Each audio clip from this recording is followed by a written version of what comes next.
Francis മാർപ്പാപ്പയ്ക്ക് ഇന്ന് വിശ്വാസി ലക്ഷ്യങ്ങൾ വിട നൽകും. മാർപ്പാപ്പയുടെ അന്ത്യാഭിലാഷ പ്രകാരം വത്തിക്കാന് പുറത്ത് റോമിലെ സെന്റ് മേരി മേജർ ബസിലിക്കയിലാണ് സംസ്കാരം. ഇന്ത്യൻ സമയം ഉച്ചയ്ക്ക് 1:30-ക്കാണ് സംസ്കാര ചടങ്ങുകൾ ആരംഭിക്കുക. സംസ്കാര ചടങ്ങിൽ ഇന്ത്യയെ പ്രതിനിധീകരിച്ച് രാഷ്ട്രപതി ദ്രൗപദി മുർമു പങ്കെടുക്കും. വിവരങ്ങളുമായി മർവയാണ് ചേരുന്നത്. ഇന്റർനാഷണൽ ഡെസ്കിൽ നിന്നും മർവ, ലോകം മുഴുവൻ മാർപ്പാപ്പയ്ക്ക് അന്ത്യാഞ്ജലി നൽകുകയാണ്. അദ്ദേഹത്തിന് വിട നൽകാനായി ഒരുങ്ങുകയാണ്. ഏതു രീതിയിലാണ് സംസ്കാര ചടങ്ങുകളൊക്കെ അവിടെ ഒരുക്കിയിരിക്കുന്നത്? എപ്പോഴാണ് ആരംഭിക്കുക? സ്വാതി, ഇന്ത്യൻ സമയം ഉച്ചയ്ക്ക് 1:30 കൂടിയാണ് സംസ്കാര ചടങ്ങുകൾ ആരംഭിക്കുക. ഇതിനുള്ള ദിവ്യബലി ആരംഭിക്കുന്നത് 1:30 മണിയോട് കൂടിയാണ്. ലോക നേതാക്കൾ എല്ലാവരും തന്നെ ഈ അദ്ദേഹത്തിൻ്റെ സംസ്കാര ചടങ്ങുകളിൽ പങ്കെടുക്കുമെന്നാണ് അറിയിച്ചിട്ടുള്ളത്. 50ഓളം രാഷ്ട്രത്തലവന്മാരും 150ഓളം ലോക നേതാക്കളുമാണ് ഈ സംസ്കാര ചടങ്ങിൽ പങ്കെടുക്കാനായി എത്തുക. നമ്മുടെ ഇന്ത്യൻ പ്രസിഡന്റ് ദ്രൗപദി മുർമു ഇന്നലെ തന്നെ അവിടെ എത്തിയിട്ടുണ്ട്. പോപ്പിൻ്റെ ശവപേടകത്തിൽ പൂക്കൾ അർപ്പിക്കുകയും ചെയ്തിട്ടുണ്ട്. ഇന്നത്തെ സംസ്കാര ചടങ്ങുകളിൽ കൂടി പങ്കെടുത്തുകൊണ്ടായിരിക്കും ദ്രൗപദി മുർമു ഇന്ത്യയിലേക്ക് മടങ്ങുക എന്നാണ് നമുക്ക് മനസ്സിലാക്കാൻ സാധിക്കുന്നത്. സെൻറ്റ് പീറ്റേഴ്സ് ചത്വത്തിലായിരിക്കും ഈ സംസ്കാര ചടങ്ങുകളുടെ ദിവ്യബലി ആരംഭിക്കുക. ചത്വത്തിലെ ചടങ്ങുകൾക്ക് ശേഷം ഭൗതിക ശരീരം സെൻറ്റ് പീറ്റേഴ്സ് ബസിലിക്കയിലേക്ക് തിരികെ കൊണ്ടുപോകും. അതിനുശേഷമാണ് 4 കിലോമീറ്റർ അകലെയുള്ള സെൻറ്റ് മേരി മേജർ ബസിലിക്ക അടക്കം ചെയ്യുക. ഒരു വത്തിക്കാന് പുറത്ത് അടക്കം ചെയ്യുന്ന 30ഓളം പോപ്പുമാരിൽ ഒരാളായിരിക്കും ഫ്രാൻസിസ് മാർപ്പാപ്പ എന്നതാണ്. അതുമാത്രമല്ല, സെന്റ് മേരി മേജർ ബസിലിക്കയിൽ അടക്കം ചെയ്യുന്ന 8ാമത്തെ പോപ്പ് കൂടിയാകും ഫ്രാൻസിസ് മാർപ്പാപ്പ. 10,000ങ്ങളാണ് അദ്ദേഹത്തിൻ്റെ പൊതുദർശനം കാണാൻ ഇങ്ങോട്ടേക്ക് ഒഴുകിയെത്തിയിരുന്നത്. ഇന്നലെ വരെ പൊതുദർശനം ഉണ്ടായിരുന്നു. ഇന്നലെ പൊതുദർശനത്തിന് ശേഷം അദ്ദേഹത്തിൻ്റെ ശവപേടകം അടച്ചിരുന്നു. ഏകദേശം അർദ്ധരാത്രിയോടുകൂടിയാണ് ശവപേടകം അടച്ചത്.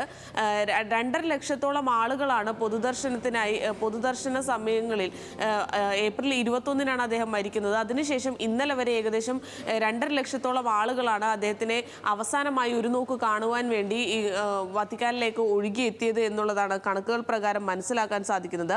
ഫ്രാൻസിസ് മാർപ്പാപ്പയുടെ കാലത്ത് പുറത്തിറക്കിയ നാണയങ്ങൾ ഒരു സഞ്ചിയിലാക്കി അദ്ദേഹത്തിൻ്റെ ശവപേടകത്തിൽ വെച്ചിട്ടുണ്ട്. മാത്രമല്ല, അദ്ദേഹം ചെയ്ത പ്രവൃത്തികളുടെ ഒരു ലഘുവിവരണവും പേടകത്തിൽ വെച്ചിട്ടുണ്ട്. ആചാരപ്രകാരം പാപ്പയുടെ മുഖത്ത് വെള്ളത്തുണി കൊണ്ട് മൂടിയതിനു ശേഷമാണ് പേടകം അടച്ചിട്ടുള്ളത്. ഇന്നലെ അർദ്ധരാത്രിയോടുകൂടി തന്നെ പേടകം അടച്ചിട്ടുണ്ട്.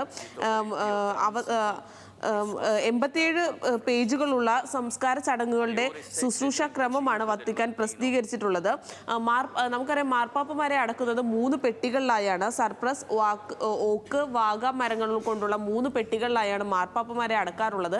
എന്നാൽ ഫ്രാൻസിസ് മാർപ്പാപ്പ തന്നെ പരിഷ്കരിച്ച മരണാന്തര കർമ്മങ്ങൾ പ്രകാരം അദ്ദേഹത്തെ ചെറിയൊരു അതായത് മരം കൊണ്ടുള്ള ഒരു പെട്ടിയിൽ മാത്രമാണ് അടക്കം ചെയ്താൽ മതിയെന്നും, ഫ്രാൻസിസ് എന്ന് ഇറ്റാലിയൻ ലാംഗ്വേജിൽ എഴുതിയിട്ടുള്ള ഒരു ബോർഡ് മാത്രം ശവപ്പെട്ടിയിൽ വെച്ചാൽ മതിയെന്നും അദ്ദേഹം നേരത്തെ പറഞ്ഞിരുന്നു. അതനുസരിച്ചുള്ള ചടങ്ങുകളാണ് പുരോഗമിക്കുന്നത്.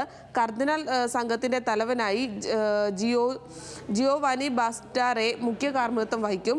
സിറോ മലബാർ സഭ major archbishop Mar Raphael Thattil, major archbishop cardinal Mar Cleemis Catholicos Bava, cardinal Mar Jose Jacob Koovakad, major archbishop emeritus cardinal Mar George Alencherry തുടങ്ങിയവരെല്ലാവരും തന്നെ ചടങ്ങിൻ്റെ സഹകാർമ്മികരാകും എന്നുള്ളതാണ് നമുക്ക് അറിയാൻ കഴിയുന്നത്.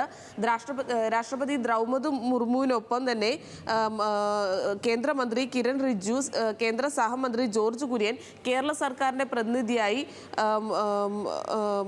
റോഷി അഗസ്റ്റിൻ എന്നിവരെല്ലാവരും തന്നെ ഈ സംസ്കാര ചടങ്ങുകളുടെ ഭാഗമാകും.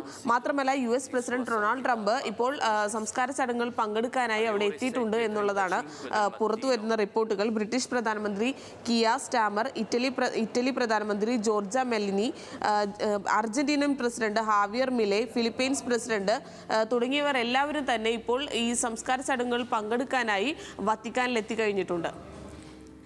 ശരി മർവ, മാർപ്പാപ്പയ്ക്ക് വിട നൽകുകയാണ് ലോകം.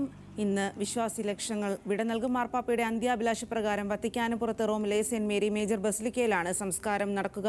ഇന്ത്യൻ സമയം ഉച്ചയ്ക്ക് 1:30-ക്കാണ് സംസ്കാര ചടങ്ങുകൾ ആരംഭിക്കുക. സംസ്കാര ചടങ്ങിൽ ഇന്ത്യയെ പ്രതിനിധീകരിച്ച് രാഷ്ട്രപതി ദ്രൗപദി മുർമുവും പങ്കെടുക്കും.